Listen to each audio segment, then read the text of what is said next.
नमस्कार मंडळी, Nilkanth travel guide या चॅनलवर आपण सर्वजण एकत्र प्रवास करणार आहोत. प्रवासाची सुरुवात तिरुपती रेल्वे स्टेशन किंवा बस स्टँड पासून श्रीवारी मिट्टूमार्ग APSRTC बसेस किंवा प्रायव्हेट व्हेकल अवेलेबल आहे.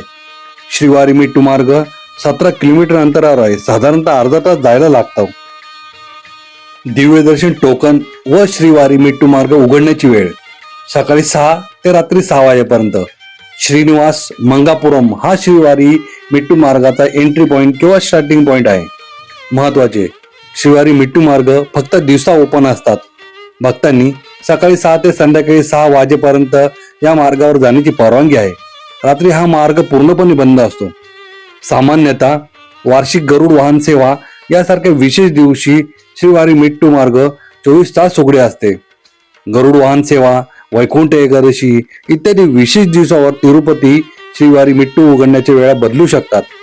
दिव्यदर्शन तिकिटासाठी ऑनलाईन बुकिंग उपलब्ध नाही. कधी कधी तिरुमलामध्ये प्रचंड गर्दीमुळे TTD या मार्गावर दिव्यदर्शन तिकीट रद्द करते.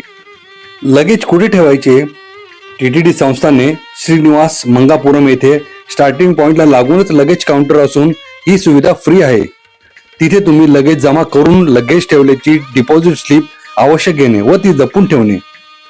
तुमच्या बॅगा पूर्णपणे बंद करून झिप लॉक करून ठेवा व सुटकेससाठी लॉक लावणे, नाहीतर ते ऍक्सेप्ट करत नाही, कारण प्रत्येक बॅगांवर GPS टॅग लावले जाते. TTDच्या लगेज व्हॅनने तुमचे लगेज तिरुमला येथे पोहोच केले जाते. नंतर तुमचे लगेज कोणत्या काउंटरवर मिळेल याच्या मोबाईलवर SMS येईल. तेथून तुमचे डिपॉझिट स्लिप दाखवून लगेज कलेक्ट करा. एक छोट्या बॅग मध्ये तुमच्या आवश्यक गोष्टी, लॅपटॉप, मोबाईल, कॅमेरा जवळ ठेवू शकता. श्रीवारी मिट्टू मार्ग पायऱ्या चढून झाल्यानंतर भक्तांना MBC सेंटरवरून लगेज कलेक्ट करावे लागते.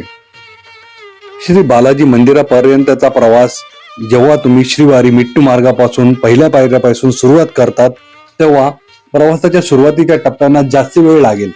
तथापि बहुतेक मार्ग कॉन्क्रीट छतांनी झाकलेला आहे. भक्तांना कडक सूर्यप्रकाश आणि मुसळधार पावसापासून वाचवण्यासाठी TTDने हे बांधकाम करून भक्तांना सोयीचे केले आहे.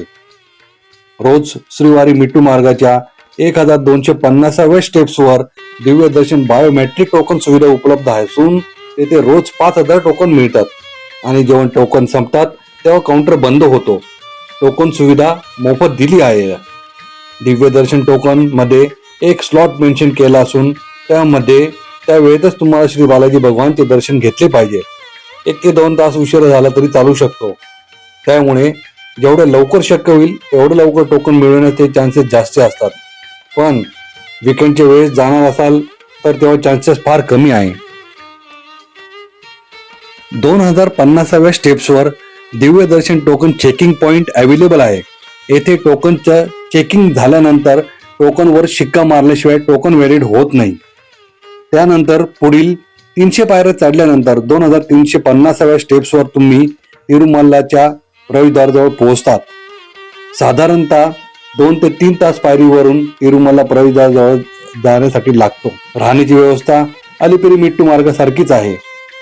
त्यानंतर तुम्ही दर्शनासाठी VQC2 कॉम्प्लेक्समध्ये रिपोर्ट करा. नंतर तुम्हाला फ्री दिव्य दर्शन तिकीट किंवा SSD टोकन मध्ये दिलेल्या वेळेत स्कॅन करून त्या टायमिंग मध्येच श्री बालाजीचे दिव्य दर्शन घ्या. दर्शनासाठी 5 ते 7 तास लागतात. गर्दी, फेस्टिवल, वैकुंठ एकादशी, ब्रह्मोत्सव या वेळेस जास्त वेळ दर्शनासाठी लागतो. अंदाजे 12 ते 18 तास लागतातच. महत्वाची कागदपत्रे व माहिती: आधार कार्ड कंपल्सरी मॅन्डेटरी आहे. एक व्यक्ती एक तिकीट असे आहे. 12 वर्षाखालील मुलांना तिकिटाची आवश्यकता नाही, कारण ते त्यांच्या पालकांसोबत फ्री मध्ये दर्शन करू शकता. महत्वाचे: चप्पल, बूट पायऱ्यांवर घालून जाऊ नका. आणि ऑफलाईन तिकीट हे दुसऱ्या दिवशीच्या दर्शनासाठीच दिलेले आहे. श्रीवारी मिट्टू मार्गात मिळणाऱ्या सोयी: दोन्ही मार्गांवर भक्तांना स्वच्छ पिण्याचे पाणी, स्वच्छतागृह, वैद्यकीय मदत आणि सुरक्षिततेसाठी सुरक्षा रक्षकाची सुविधा उपलब्ध करून दिली आहे. तसेच स्लॉटेड सर्व दर्शन म्हणजेच SSD आणि दिव्य दर्शन यामधील फरक मी तुम्हाला सांगतो. SSD मध्ये अगोदर लाईन मध्ये उभं राहून दुसऱ्या दिवशीचे श्री बालाजीचे दर्शनाची वेळ दिली जाते. त्या वेळेतच तुम्हाला SSD टोकन घेऊन दर्शन घ्यावे लागते. तर दिव्य दर्शन हे तिकीट पायऱ्यांवरून पायी जाणाऱ्या भक्तांना दिव्य दर्शन तिकीट दिले जाते. यामुळे भक्तांचा वेळ वाचतो. दिव्य दर्शनामध्ये अलिपिरी मिट्टू मार्ग व श्रीवारी मिट्टू मार्ग असं दोघांमध्ये जास्ती काही फरक नाहीये. दोघेही टोकन फ्री आहे. दोघांमध्येही टायमिंग मेन्शन केले जातात. त्यावेळेतच श्री बालाजी दर्शन घेता येईल. दोघांची एंट्री पॉइंट पण सेम आहे. ATGH अल्वा तट गेस्ट हाऊस. दोघांच्या टोकन मध्ये असा जास्ती मेजर डिफरन्स नाही. पेरी किंवा श्रीवारी मेट्टू मार्गाने तिरुमल्लाला चालत जाणं म्हणजे केवळ प्रवास नाही, तो भक्ती, श्रद्धा आणि निसर्गाचा सुंदर संगम आहे. योग्य तयारी करून आणि टोकन सिस्टीम फॉलो केली तर हा प्रवास थकवणारा न होता आनंददायी होतो आणि दर्शनही सोपं आणि सुरळीत होतं. अलिपिरी मिट्टू मार्ग लांब आहे, पण निसर्ग, शांतता आणि भक्तीचा अनुभव खूप खोल देतो. श्रीवारी मिट्टू मार्ग कमी अंतरात आहे, वेळ कमी लागतो आणि चालणं तुलनेने खूप सोपं वाटतं.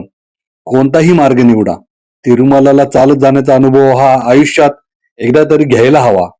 हा प्रवास नक्कीच संस्मरणीय आणि दिव्य ठरेल. स्लॉटेड सर्व दर्शन तिकीट, SSD आणि दिव्य दर्शन, अलिपिरी मिट्टू मार्ग आणि श्रीवारी मिट्टू मार्ग याबद्दल सविस्तर माहिती दिली असून हा व्हिडिओ आवडला तर लाईक, शेअर आणि सबस्क्राईब जरूर करा. गोविंदा गोविंदा गोविंदा.